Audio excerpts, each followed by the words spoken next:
So today we are finishing up chapter 3, and we're talking about human energy systems and fatigue during exercise. In sport, energy expenditure can vary tremendously. For example, Asker Jukendrup and his associates noted that in one sport, world-class cycling, events may range in duration from 10 seconds to 3 weeks, involving race distances between 200 meters and 4,000 kilometers. Exercise intensity in a 200-meter event would be extremely high and much lower during the prolonged event. So what energy systems are used during exercise?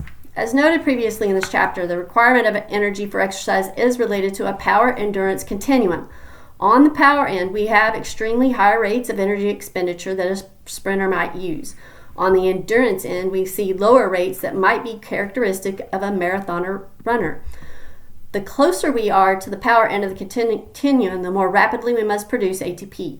As we move toward the endurance end, our rate of ATP production does not have to be as great, but we need the capacity to produce ATP for a longer time. It should be noted from the outset that all three energy systems, ATP, PCR, the lactic acid, and oxygen, are used in one way or another during most athletic events. However, one system may predominate, depending primarily on the intensity level of the activity. In this regard, the three human energy systems may be ranked according to several characteristics. You may call that use of the ATP-PCR energy system is referred to as anaerobic power, and use of the lactic acid system is referred to as anaerobic capacity, whereas the terms aerobic power and aerobic capacity are used when the oxygen system uses respectively carbohydrate and fat as the main energy source.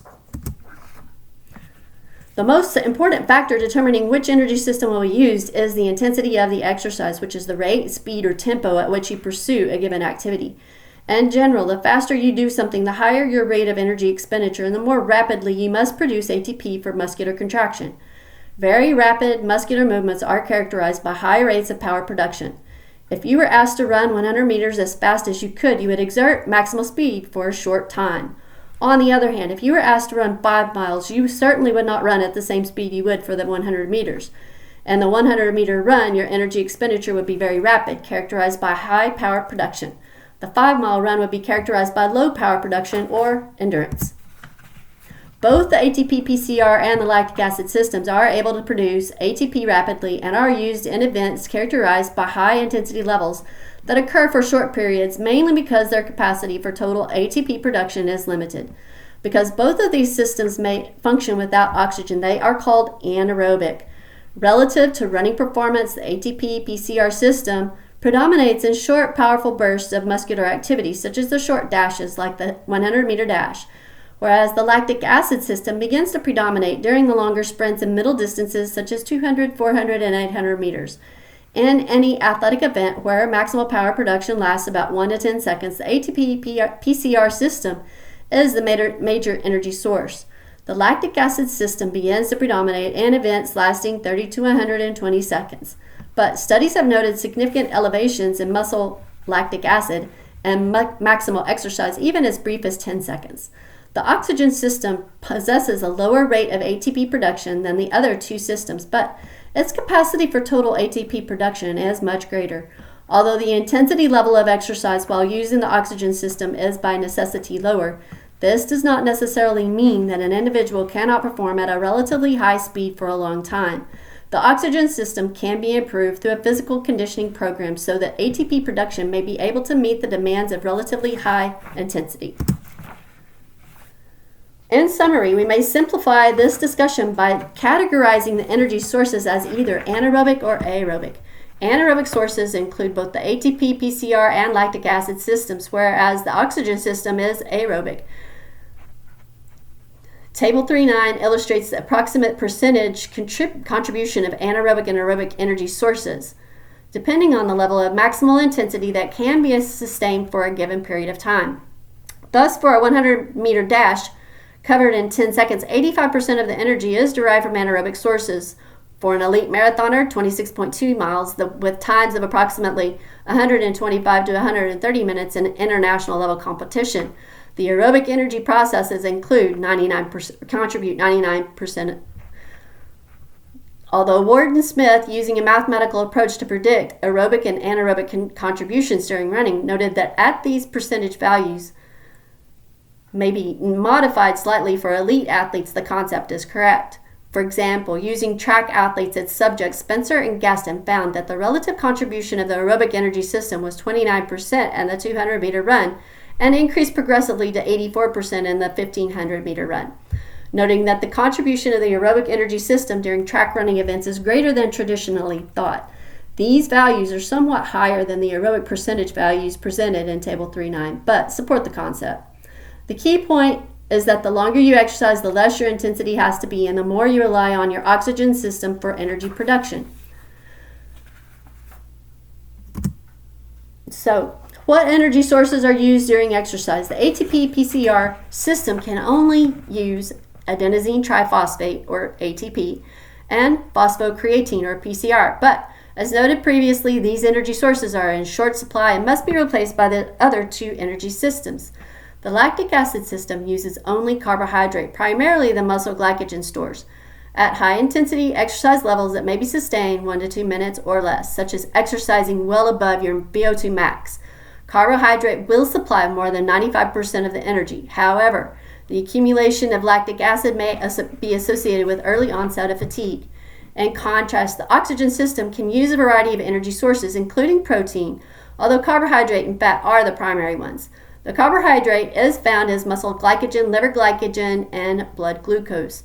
The fats are stored primarily as triglycerides in the muscle and adipose cells, but small amounts are also present in the blood.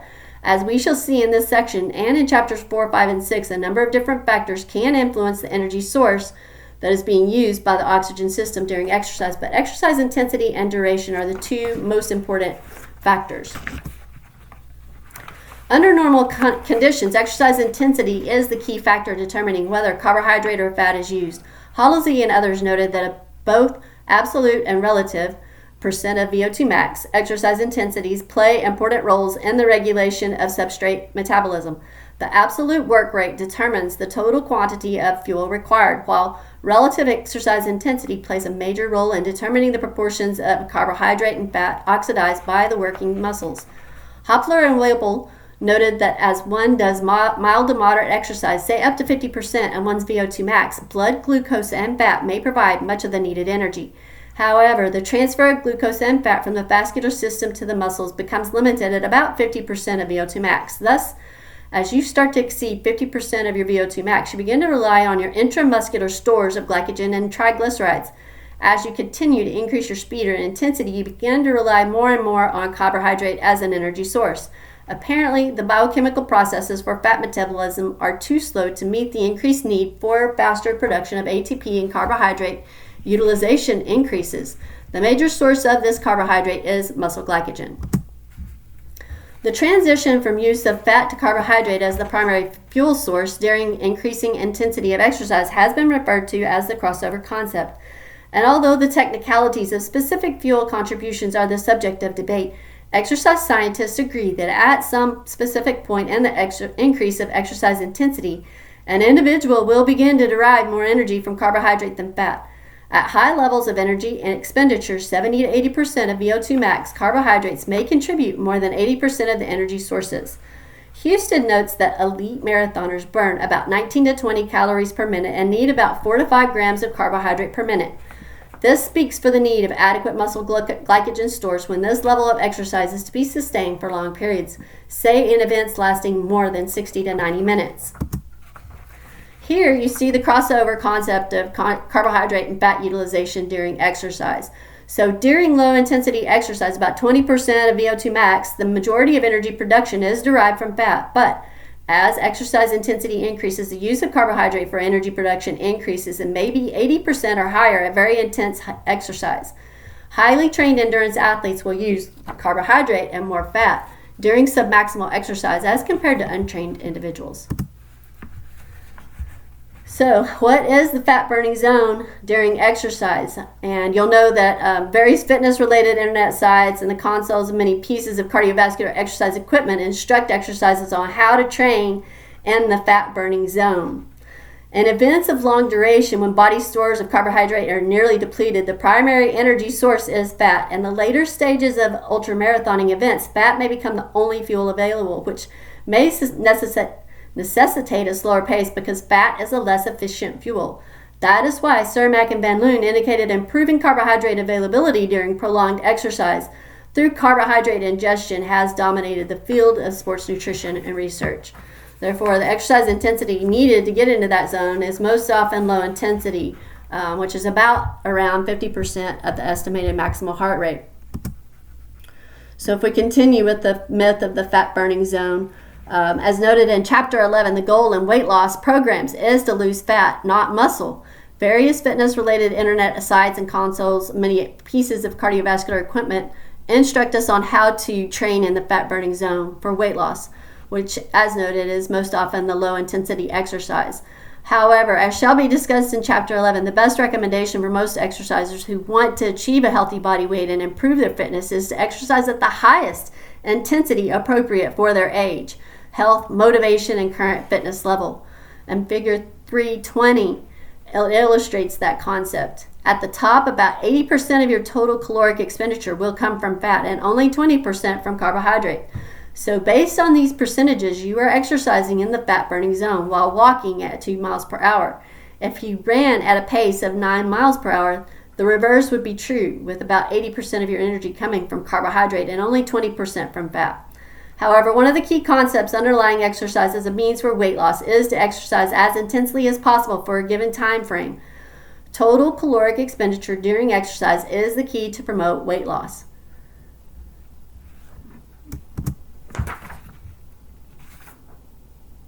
So calories, about running at 9 miles per hour from the same time frame will burn about 450 calories, about 90 from fat and 360 from carbohydrate, more than 4 times the caloric expenditure at the same time frame and similar amounts of fat. Nevertheless, exercising in the fat burning zone may be very appropriate for some individuals, such as those beginning an exercise program, the elderly, and others. The energy expenditure from fat and carbohydrate during 30 minutes of low intensity and high intensity exercise is expressed as a percentage of total calories. You'll notice that at the top here. And on the bottom, you'll notice the energy expenditure from fat and carbohydrate during 30 minutes of low intensity and high intensity exercise expressed in absolute total calories. Although a greater percentage of fat is oxidized during low intensity exercise, many more calories are expended during high intensity exercise, which is part of the reason why the HIIT is such a big hit right now. So other factors that may influence your energy sources during exercise, other than exercise intensity and duration, there are a number of different factors that are known to influence the availability and use of human energy sources during exercise. Gender, hormones, the state of training, composition of the diet, time of eating prior to competition, the nutritional status, nutrient intake during exercise, the environmental temperature, and drugs are some of the more important considerations. For example, warm environmental temperatures may increase the use of carbohydrates, whereas fasting may facilitate the use of fats. These considerations will be incorporated into the following chapters where appropriate. So what is fatigue? Fatigue is a very complex phenomenon. It may be chronic or it may be acute. Both types may affect the athlete. So we'll talk about acute fatigue first. Acute mental or physical fatigue is experienced by most athletes at one time or another during maximal efforts. For purposes of this present discussion, fatigue will be defined as the inability to continue exercising at a desired level of intensity.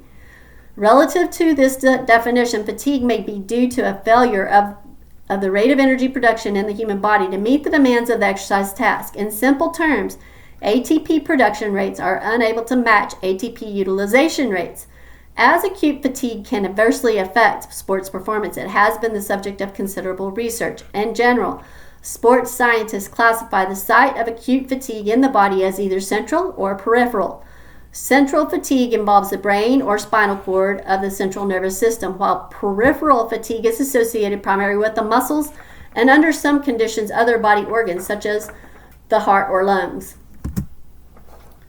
So chronic fatigue or chronic fatigue syndrome or it's also called myalgic encephalomyelitis, is a medical condition characterized by numerous symptoms, the most prevalent being prolonged and incapacitating fatigue lasting at least 6 months.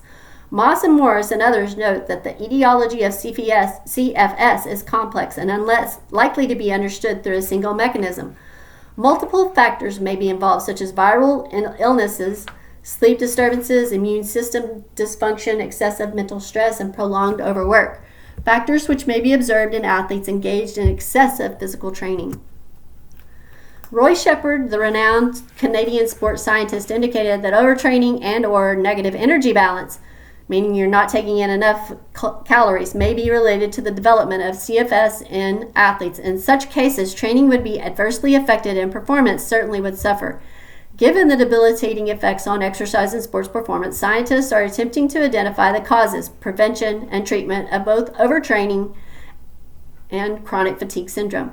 In a joint consensus statement developed by Musin and others, the European College of Sports Science and the American College of Sports Medicine indicated that the etiology of the overtraining syndrome involves the exclusion of organic diseases or infections and factors such as dietary caloric restriction or negative energy balance, and insufficient carbohydrate and or protein intake, iron deficiency, magnesium deficiency, allergies, and possibly other initiating events or triggers.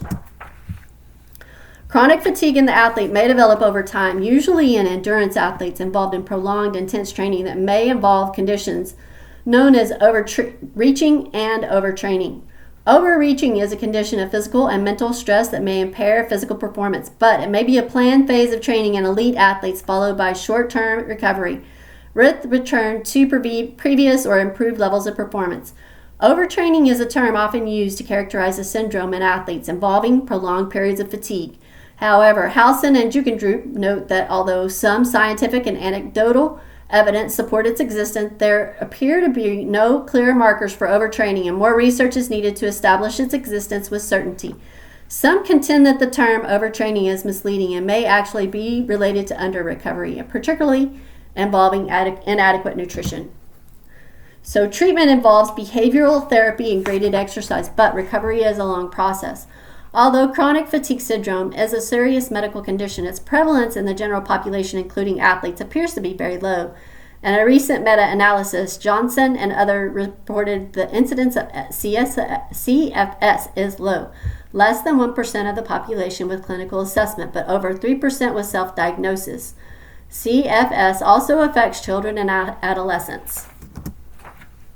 Acute fatigue, or acute mental or physical fatigue, is experienced by most athletes at one time or another during maximal efforts. For purposes of this present discussion, fatigue again is defined as the inability to continue exercising at a desired level of intensity. Fatigue may be due to a failure of the rate of energy production in the human body to meet the demands of the exercise task. In simple terms, ATP production rates are unable to match ATP utilization rates.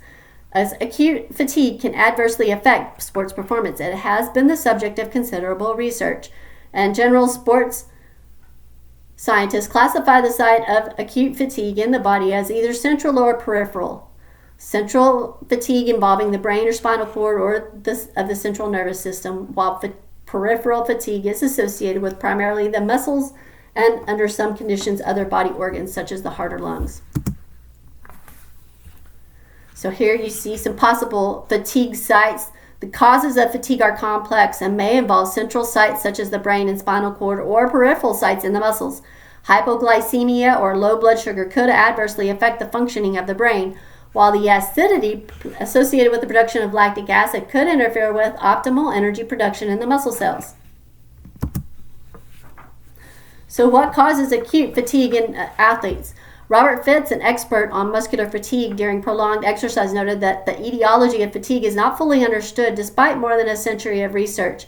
He indicated that the mechanisms of muscle fatigue are complex and depend on the type of exercise, one's state of fitness, and the fiber type composition of the muscle. Although the cause of acute exercise-induced fatigue has not been determined, numerous hypotheses exist involving both peripheral and central fatigue. Peripheral fatigue may develop in the muscles for various reasons, including depletion of energy sources or accumulation of fatigue-causing metabolites. For example, Hargraves indicates that fatigue occurs when the compounds needed to produce ATP are depleted. Depletion of phosphocreatine could decrease the rapid replenishment of the ATP in sprint-type events, such as the 200-meter track event. Depletion of muscle glycogen could impair marathon running performance. Relative to the accumulation of metabolites, Amenti and Verbeke indicate that some, such as hydrogen ions and inorganic phosphates, may accumulate within the muscle cell during intense exercise, disrupting biochemical equilibrium and causing fatigue. For example, Fitz indicates that hydrogen ion accumulation can decrease sensitivity of the myofibrils to calcium. There are some other potential factors as well, and you'll see those here. Keep in mind that fatigue is complex, and several of these factors may be involved simultaneously in the etiology of fatigue in certain sport-type events. For example, Houston indicates that fatigue in the 400-meter dash may involve depletion of PCR and muscle glycogen, but also may be associated with increases in hydrogen ion concentration. So how can I delay the onset of fatigue? The most important factor in the prevention of premature fatigue is proper training, including physiological, psychological, and biomechanical training. Physiologically, athletes must train specifically on the energy system or systems that are inherent to their event. Under the guidance of sport physiologists and coaches, appropriate physiological training for each specific energy system may increase its energy stores, enzymatic activity, and metabolic efficiency, thus enhancing energy production. Physiological training enhances physical power. Psychologically, athletes must train the mind to tolerate the stresses associated with their specific event. Sports psychologists may help provide the athlete with various mental strategies, such as inducing either a state of relaxation or arousal, whichever may be appropriate for their sport. Physiological training may also confer some psychological advantages, such as tolerating higher levels of pain associated with intense exercise. Psychological training enhances mental strength. Biomechanically, athletes must maximize the mechanical skills associated with their sport. For any sport biomechanists can analyze the athlete's skill level and recommend modifications in movement patterns or equipment to improve energy production or efficiency. In many cases, modification of the amount of body fat and muscle mass may provide the athlete with a biomechanical advantage. Biomechanical training helps provide a mechanical edge. Proper physiological, psychological, and biomechanical training presents the best means to help deter premature fatigue. However, what you eat may affect physiological, psychological, and biomechanical aspects of sports performance. Thus, nutrition is an important consideration in delaying the onset of fatigue during sports training and competition. So, how is nutrition related to fatigue processes? As noted in our discussion of the power endurance continuum, we can exercise at different intensities, but the duration of our exercise is inversely related to the intensity. We can exercise at very high intensity for a short time or at a lower intensity for a longer time. The importance of nutrition to fatigue is determined by this intensity duration interrelationship. And very mild aerobic activities such as distance walking or low-speed running in a trained ultramarathoner, the body can sustain energy production by using fat as the primary fuel when carbohydrate levels diminish. Because the body has large stores of fat, energy supply is not a problem. However, low blood sugar levels, dehydration, and excessive loss of minerals may lead to the development of both mental and physical fatigue in very prolonged activities. In moderate to heavy aerobic exercise, the body needs to use more carbohydrate as an energy source and thus will run out of muscle glycogen faster. As we shall see later, carbohydrate is a more efficient fuel than fat, so the athlete will have to reduce the pace of the activity when liver and muscle carbohydrate stores are depleted, such as during endurance-type activities lasting more than 90 minutes. Thus, energy supply may be critical. Low blood sugar changes and blood constituents such as certain amino acids and dehydration are also important factors contributing to the development of mental or physical fatigue in this type of endeavor. And very high intensity exercise lasting only 1 to 2 minutes, the probable cause of fatigue is the disruption of cellular metabolism caused by the accumulation of hydrogen ions resulting from excess lactic acid production. There is some evidence to suggest that beta-alanine and sodium bicarbonate, which promote intracellular buffering, may help reduce the disruptive effect of lactic acid to some extent. Furthermore, a very low supply of muscle glycogen in fast-twitch muscle fibers may impair this type of performance. In extremely intense exercise lasting only 5 to 10 seconds, a depletion of phosphocreatine or PCR may be related to the inability to maintain a high force production. Supplementation with creatine monohydrate has been shown to increase muscle PCR levels, and many studies have reported improved performance in high-intensity exercise tasks. In summary, a deficiency of almost every nutrient may be a causative factor in the development of fatigue. A poor diet can hasten the onset of fatigue. Proper nutrition is essential to assure the athlete that an adequate supply of nutrients is available in the diet, not only to provide the necessary energy, such as through carbohydrate and fat, but also to ensure optimal metabolism of the energy substrate via protein, vitamins, minerals, and water. Moreover, as noted in Chapter 2, an overall healthy diet is important for the physically active individual. For example, Gleason indicated that prolonged exercise and heavy training may be associated with depressed immune function, which could lead to minor illnesses and possibly impaired training. To help avoid immune system dysfunction, he recommends all athletes should eat a well-balanced diet sufficient to meet their energy, carbohydrate, protein, and micronutrient requirements. Guidelines are presented in Chapter 2. The role of specific nutrients or dietary supplements relative to fatigue processes will be discussed in later sections of the book where appropriate. Table 311 provides some examples of how some nutrients or dietary supplements are thought to delay fatigue. Note these examples are based on theoretical considerations as will be shown in respective chapters. Supplementation with most of these nutritional ergogenic aids has not been shown to enhance exercise or sports performance.